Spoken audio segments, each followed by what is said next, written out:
PS217 story is that we've been working to develop on Roosevelt Island since, I guess, 1997. And it was years before I even stuck my head into the school to see what was going on. I know, it's sad. I agree. And you know, now that I'm more involved in 217, I asked like, well, why wasn't I more involved earlier? But it was probably a couple years ago, after we'd started developing buildings, that I was like, oh, I should check out the local public school. So I started to check out 217, and I was really so amazed by how beautiful the space was, how special the school is. Facilities that would make my kids completely jealous of, in terms of like the great new auditorium. Mandana, when was the redevelopment occurred? Of the auditorium? Yeah. 2 years ago. 2 years ago. So between seeing the computer labs and the auditorium and the cafeteria, it was just like great big spaces, high ceilings, great classrooms. I have young kids, so I would walk by. You just have a sense when you see a classroom full of kindergartners or first graders. What is what is the right environment? What is a special school? And so it occurred to me that Roosevelt Island and PS217 is like a lot of neighborhoods where the school can rise and fall depending upon how committed local residents are to setting their kids to the local school. And so starting then, probably 2 or 3 years ago, Hudson Related wanted to try and do what we could to help the school and to encourage our residents in Riverwalk to commit to the school. And we've been principal for a day, and we have contributed to various events. So we did this, I think, 2 years ago. Maybe it should be an annual thing to try and talk about the school. And now is the time the parents are beginning to think about next year. So with that, let me say that we completely overorder. So there is chicken wings, carrot celery, sandwiches, plenty of soda and water. So like any good classroom setting, if you get distracted and you don't want to smoke cigarettes in the boys' room, feel free to have something, because we brought food. And with that, let me introduce, before we get to Mandana, the principal, 1.5 of the buildings here were developed for Sloan Kettering. And so I got to know Sloan Kettering's quality of life guru, who, Amy Rabinowitz, who in the small world, we knew each other growing up 35 years ago. So she said, are you the David Kramer? And I said, are you the Amy Rabinowitz? How's Florence? How's Elaine? So this is a bit of a reunion for me and Amy. So let me introduce Amy Rabinowitz from Sloan Kettering. And I just wanted to say hi and find out, I'm the work-life manager at Memorial Sloan Kettering, so I deal with anything that has to do with childcare and education and families and things outside of work. And I just wanted to find out how many of you were MSK. Almost everybody. Okay. So if you have questions or you have other issues, we want to hear from you also, because we're really interested in making sure that living here and going to school here is a great experience for you. So that's why we're here. Thank you. And I'll turn it over to Mandana Beckman. Well, good evening. Thank you for coming out here. It's really an exciting time. When we looked at those families that signed up, for many of you, this is you're thinking about where your child's going to be starting in pre-K and kindergarten. And one of the things that we are so proud of at PSIS 217 is that we are the neighborhood school, and that every year it keeps growing and changing in ways that makes us really proud. As David did mention earlier, one of the greatest things about our school, and I've visited many schools, is our physical space. If you haven't had a chance yet to come and see what we have in our building, we do have a tour coming up at the end of the month. Ours is a school that has central air conditioning. Our children can see Manhattan, they can see Queens. We have technology in their classrooms between active boards and computers. We have 2 computer labs, we have a library, we have an art room, we have a full-on music room. We have 2 science labs to service our elementary school students and our middle school students. It's just an amazing space. And then, as David had mentioned before, our auditorium was renovated by the Department of Education. Every couple of years, the Department of Education will visit a school and say, these are the upgrades that need to happen. And while our school might be so young, our building is young, they did redo our auditorium with brand new curtains, new flooring, The sound in there is absolutely amazing. We have a concert coming up this Thursday, so if you're available and around, I suggest you bring your children. It's at 5:30, and then following it, there will be some snacks that you could have dinner. And then last year, they redid our schoolyard. Redid the pavement, put these great things on the floors and activities for kids to do, created a new jungle gym, which we were so excited to have because it took them a couple of months to do this. And then all of a sudden now, as you can see, we have scaffolding all over our building because now they're working on the windows and the brickwork and the roofing. So we can't say that the Department of Education is not thinking about us. They're always thinking about structural things that they want to do to improve the building. And so for that, we're very grateful and thankful. But the other thing that makes our building so special is that we do provide, beyond the classroom, teaching and learning. We have so many opportunities for our children in regards to the music program. They'll play an instrument, or our technology program where they start as early as in kindergarten using various different technologies in the computer lab beyond the classroom, as well as they're getting hands-on science in addition to what their classroom teacher is teaching them. We do have an art program that this year, in the past 2 years, we're getting serviced by Studio in the Schools, which is a program that will come in and bring in artists and help students really learn the different techniques and strategies. So these are things that we're really proud of that we have in our building, as well as the partnerships that we've had between Lincoln Center, American Ballroom Theater for ballroom dancing. Our fourth graders will write their own operas, which are absolutely amazing. It's really a school where we're looking to develop each child and their inner self. And what is it that interests them, and how do we continue to grow them? One of the things that we know we're lucky with is our kids come to us so young and will stay with us for a number of years, that we really get to know our students really well and really develop them as learners and encourage them to be curious, encourage them to take risks, encourage them to make mistakes, which you guys know as parents is not easy. When a child makes a mistake, they just don't want to make a mistake. But it's our job to teach them that making mistakes is an opportunity for them to learn. And that's something that our teachers do try to instill with them every single year. The other thing that we know that we are proud of is that we have a staff that has been a part of our building, a consistent staff that has been a part of our building. And these teachers work collaboratively together. They're constantly designing curriculum, redesigning curriculum to meet the needs of students every single year that may change, meet the needs that the Department of Education is asking us to put forth, as well as really thinking about what does this island represent and what are the needs of the kids. Something that we did introduce in our building 2 years ago is called PBIS, Positive Behavior Intervention Supports, which is really a way for us to develop the school community and the school culture, because we are this pre-K through 8th grade building. We have 4-year-olds in the building, we have 14-year-olds in the building. We have this wide spread, but at the same time, the bottom line is we're still trying to teach kids, how do you respect yourself? How do you respect your school? How do you respect your community? What does it look like? What does it sound like? The same things that you're teaching your kids in kindergarten are the same things we're trying to instill in our students in the middle school as well, which has completely changed the dynamics in our building. We have a school that it really is functioning where they collaborate and the students respect one another and they're learning what are the different ways that they can behave towards each other and how are we fostering various elements of respect. The other thing that we're extremely proud of is that we have a gifted and talented program in our building.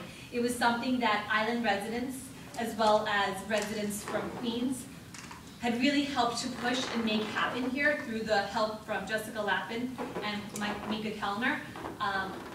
This happened 3 years ago, so this is our 3rd year of having a G&T program in kindergarten, in 1st grade, and 2nd grade, and it's growing. The program is really large. We are thankful that we have families that do come not just from Roosevelt Island, but as well as residents from Manhattan and residents from Queens, because we've noticed it's definitely added to our school community. There's no difference between the classes. If you were just to walk into all of our classes, you really couldn't tell which one is the G&T class. Our teachers collaborate, they work together in terms of developing curriculum. The only difference is that in the Gifted and Talented program, our teacher goes a little bit deeper in terms of what they're able to accomplish or push the students, but that's because those are the needs of the specific kids in that group. So that being said, you'll hear keywords like differentiation, which is the term that we use when we say we will modify instruction specifically to tailor the needs of what a child may need to get smarter and to be the best possible student that they could possibly be. let me see if I missed something, because there's just way too many things to talk about in our building. The other thing that we know is something that's valuable and that's helped our school is that we feel like our school is self-sufficient. We're pre-K through 8th grade building. We have service providers, meaning if a child needs attention from a guidance counselor, OT person, a physical therapist, a speech teacher. These are all staff members that we have on site to provide that support for students. We also have a SETS program with a special education teacher that will provide individual support to a child. The self-contained classrooms, we have 3 of them. And then of course the gifted and talented program. So we know that as a school, we're able to support our children. We also have a coach, so I should stop for a moment and just introduce the staff that did come with us. Lorraine Rademacher is our parent coordinator. She speaks with our parents on a very consistent basis. We call her Miss Lorraine. There's no last name for her, she's just Miss Lorraine. Ursula Fokine is our school coach, and everything else, she kind of, again, deals with the academics in our building. And Melody Specker, who is our school secretary and also an island resident here on Roosevelt Island, who again just helps keeps us all together. And we're thankful that we have two students, wonderful students. Where are you guys? Leah Friedman, wave, say hello to everyone. And Jasper Newton, say hello to everyone. These are our kindergartners who did come. So when we do wrap up, we can speak to them and find out exactly how their day was today. But we are thankful for what we have in our building, and the greatest thing that we know that's changed over the past few years has been the involvement of parents and families in terms of the parents' eagerness and willingness to want to be a part and to develop a community. A school is only so strong as it could possibly be without the support, unless it has the support from parents. And that's what we've noticed. We've had so many families that will support us in various events that we have during the day for our kids. You know, you'll come out for writing celebrations and reading celebrations, but it's also the fundraising that we do, especially with these times of budget cuts, as well as becoming learning leaders where you are a school volunteer, not necessarily working with your child, but working with a child or a group of children that need your support. And this is something you guys could start now. We encourage families to become, or individuals to become learning leaders, to be able to give back and be involved. The best thing is that I would say is that for you guys to come to our building so you can really see the academics and the learning in terms of to see what's happening, so you can gauge it for yourself. We know that our teachers, like I said before, do meet consistently and regularly with myself, with Ms. Fokine, the coach, as well as staff developers, to really make sure that the curriculum that we're providing is the most rigorous possible curriculum. That it's inviting to them, it's causing them to question and wonder and learn in a deeper way. And in this day and age, there's a lot of demands that we place on students as young as 4, even in our pre-K program.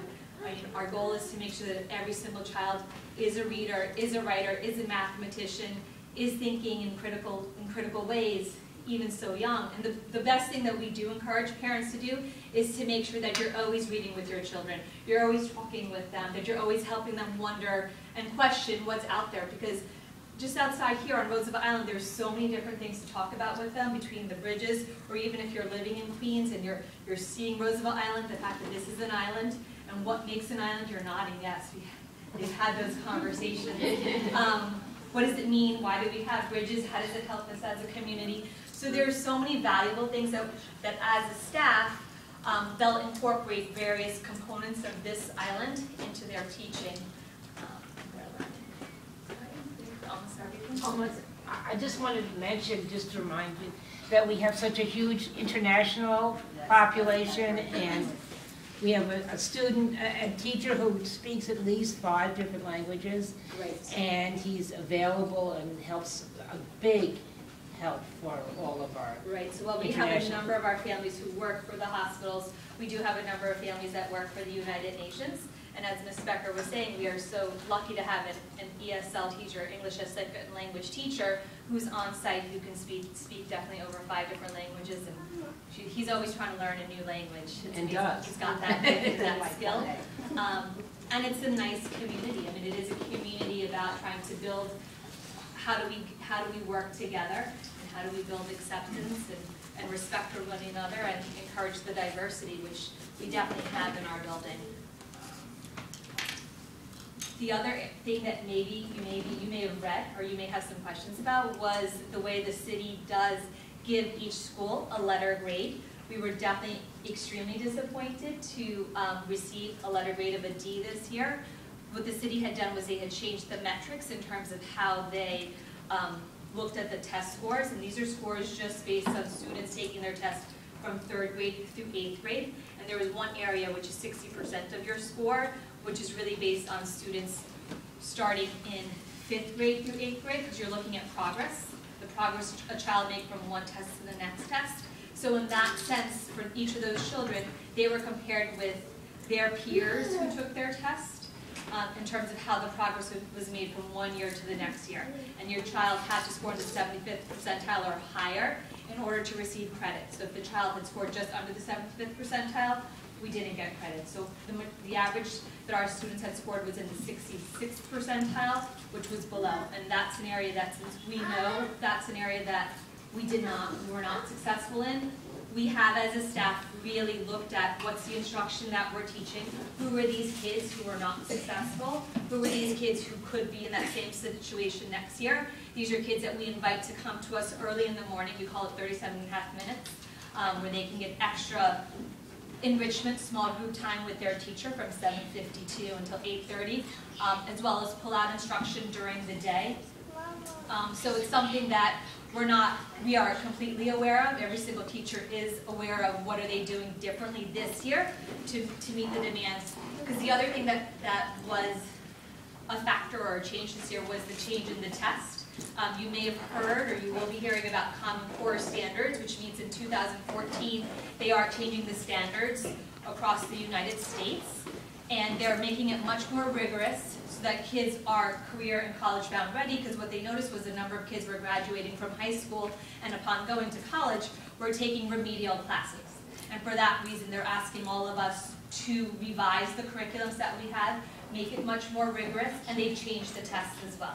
So part of it was everyone's taking a test, but they're not aware of exactly what they're testing or measuring. But for us, our goal is that we are making kids, we're pushing them to be smarter, to think in a much more critical lens, and to be as well prepared as they could possibly be for a test. But our other goal is that we're creating students who are questioners, who are wonderers, who love being in school. Because the last thing we want to do is create a child that is nervous and is stressed out, and it's not the best scenario for them. So there are opportunities during the school year where we do create competitive moments for them, but at the same time we also encourage them we give them as much support as we could possibly give them. And the one thing we know is that because our school is so small and that it is pre-K through 8th grade, and for a number of our kids they will stay with us the duration, we know them really well. We get to know their families really well over time.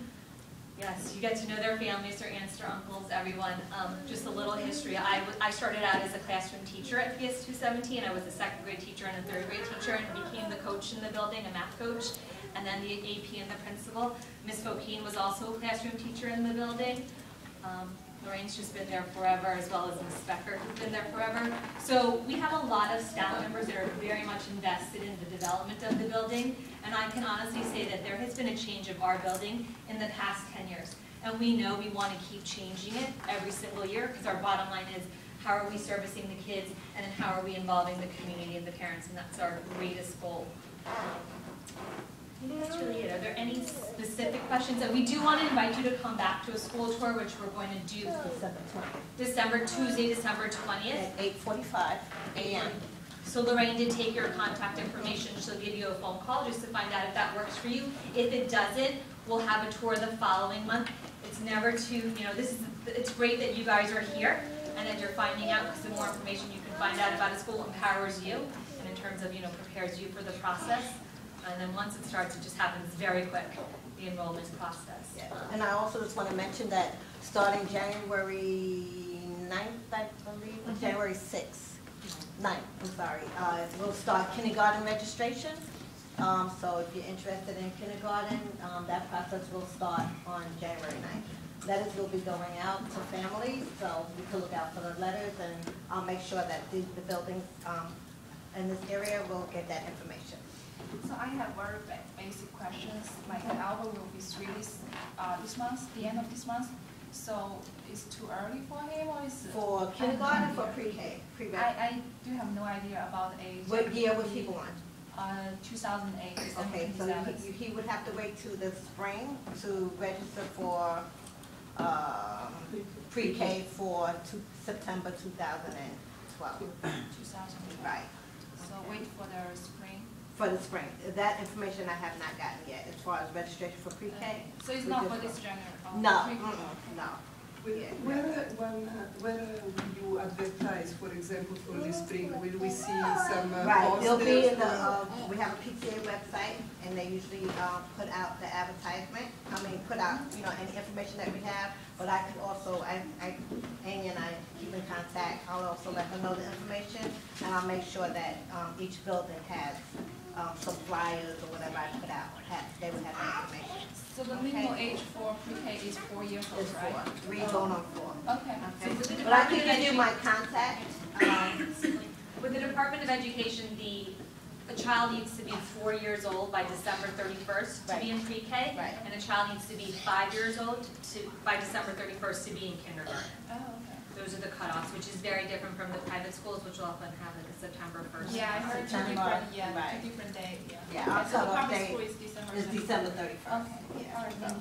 So I can give you my contact, my cell phone number is 347-563-5165, and my office number is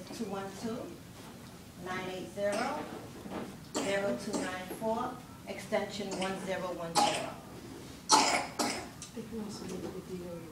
And you can also go on the DOE website and you get that information. Look under 217 and all my contacts are there also. What's your name? Lorraine. You're welcome. What was your question? Laurain. I spell it different. Actually, 2 questions. One is, since people are Roosevelt Island, if they sign up for the school, are we guaranteed a spot in the school? We haven't had a problem in terms of registering our students. So we do have to follow a procedure and a protocol in terms of the way the DOE goes through a lottery and in terms of the order in which students sign up. But we haven't had the problem yet of turning away students in kindergarten. Pre-K is a different system, and that's controlled by the Department of Education. So our pre-K program will not just have Roosevelt Island residents, but it will have other families from throughout the district too. We want you guys here. Like, our belief is that students should be going to a community school, and especially for you guys, it's better for you if you can have your child going to school right down the street. You can't make it to pick them up, a babysitter's gonna pick them up, a classmate's gonna pick them up. So we definitely want to support our community and do our best to make sure that our kids are coming to our school. If you're putting on talented class, what percentile for each child needs to do? That again is determined by the Department of Education. So students had to be registered for the tests in the fall, and then they're going to give you the deadline for the test. And then they'll send you a letter and tell you how your child scored, and then you'll make your determination and listing with schools. But the one thing we did learn this year, the G&T is the same thing as the pre-K. We don't have control over which kids get offered us. In other words, we actually had students that were offered other sites in Manhattan, and families wanted to come to us, but there's a very specific system that the Department of Education uses to equalize how students score and the number of those students in every single building. It is complicated in the sense it does ask you to fill it out completely, so my suggestion is make sure you fill it out completely, and you would put, if you wanted 217 first, you put them first, but it still isn't a guarantee. It still isn't a guarantee. No, and that one's determined by them, not by us. She gets top score, and this is your first choice, it's still not a guarantee. I think the higher the child scores, the better chance you get your first choice, but again, the Department of Ed controls how they spread out or they offer the seats. Because I can say that we had a number of children who we had to wait about a month into school before they were offered the seat in our building, and they were Roosevelt Island residents. They'll go through, making one offer, then another offer, and then another offer. But it's done by the Department of Ed. It's a little complicated, but we just cross our fingers that we're not gonna have that situation again this And year. how many kids go into the different talented class? It varies from year to year, so like You have our, one or two classes? we have three, we have a kindergarten, a first grade, and a second grade. For next year kindergarten, we'll you have have- one class. There's one class. And the sizes? The size is 14 in kindergarten. 16, 14? 14 now in kindergarten. kindergarten is an age where families will register their kids, and then over the course of the year, they may move. We have a little more, movement of kids in kindergarten, but as they get older in the G&T, right now our second grade class is 28. And first grade has 25. Right, so the numbers do get larger. Right. Then next year, second grade will move up to third, so. But it's comparative to the rest of our other classes, like our first grade classes both have 25 kids in them. Our second grade classes have 24 in each of them. So it's somewhat comparative. Our goal is always to have small class sizes, but with the budget cuts, it's been a little more of a challenge this year. But we're doing our best, and that's why I said the goal is that our teachers still know each child and know what are their specific needs to make sure that instruction supports them. Yep. And then about teachers per class of each grade? So we have one classroom teacher per students for the number of kids in the class, and it can vary anywhere between 20 kids in a class to 28 kids in a class. We don't have teaching assistants. That's something that we've talked about with the PTA, but it's a larger project to sustain, so we're not in that position right now. So that's at all levels, in all grades, Right, from K on. okay on, yes. Excuse me, I have a question. I want to know how many classes in kindergarten for kindergarten kids totally? So we have 3 total. One is a gifted and talented class, and the other 2 are general education classes for the rest of the community. Another question is for my neighbor. Her son already registered for the pre-K, so does it mean she needed to register again Yes. for the kindergarten? Yes, yes, Again? yes. So is it at the same time you said It'll January? be January. Ninth. Yeah, it's either the 6th or the 9th. I'll send out a letter. He's gonna get a letter about that, Right. and as we said, we'll make Right. sure that Amy But also yes, has that. even though your child is already in the pre-K program in our school, you still have to register for kindergarten. It's still, if they change the process, you don't automatically get promoted anymore, you still have to register for kindergarten. Is that true when you go to first grade too? No, not for first grade. Once you get to kindergarten, then you automatically get moved out. Yeah. May I ask another question? Because I just heard about you said for the gift and the take and the class only for from the kindergarten to grade 3, is that right? Right now, we have kindergarten to grade 2. Grade 2. So, Each How year, we about- keep adding. oh. So it'll keep growing. Our second grade class, next year we'll have a third grade, and in 2 years. So our goal is to have a gifted and talented grade class in every single grade level. Oh, okay, I got it. Thank you. You know, it's amazing to think that it's 3 years into this, right? You were there. What's the schedule for preschool? Pre-K, well, there's 2 sections. One is from 8:30 to 10:50, and the other time is 12:30 to 2:50. So we only have 2 half-time. We don't have full day pre-K. Yeah. We only have half-day pre-K. And you can choose 2 sessions, right? No, only one. You can only session? one, AM or PM. Right. But if you could choose both, it depends on which one you get. Well, you can't go to both sessions, so you only can go to the AM or the PM. Can you pick or No, you pick, it's your choice, yeah, it's your choice. If you want AM, if your child is a morning person, then AM. If he's a person that naps, then it's PM. school, there are lots of after-school Okay, you're welcome. programs running now. Because my son, he doesn't study in your school right now. Doesn't mean he can go to the after-school. We The have a Beacon program? We have a community-based organization, the Beacon program, that uses our building after school to provide after-school program to students once they are 6 years of age. Oh, okay. Oh, after 6. Right, so that's provided directly by them, you fill out. application to be a part of that, but it is a free program that's offered to the community. They have to be enrolled. No. It's offered to, the residents. But it has to be after 6. Yeah. It can be a challenge. You may have other questions. We do encourage you to come to the tour, and at that time we can answer any of your questions, or even if you don't come to the tour, you can contact Lorraine, and we're happy to give you the answers. Like I said, this is an interesting process and time for you. It'll all happen really quickly, so we just want to make sure you're as informed as you can possibly be. Do I have everyone's contact? I came to the school again. And I would emphasize to you just to be sure that you do register in the pre-registration time, because that will help to make sure that they can judge the classes, and also to make sure that you do get your space if there's suddenly a population boom. So be sure to register. That's the most important first step you can take. Well, we thank you for coming here. If you have questions, like I said, we do have various staff members and students that they're happy to give you guys additional answers. And thank you for organizing this for us. And thank you to all the PS217 staff. It was great to have you here and very informative. And please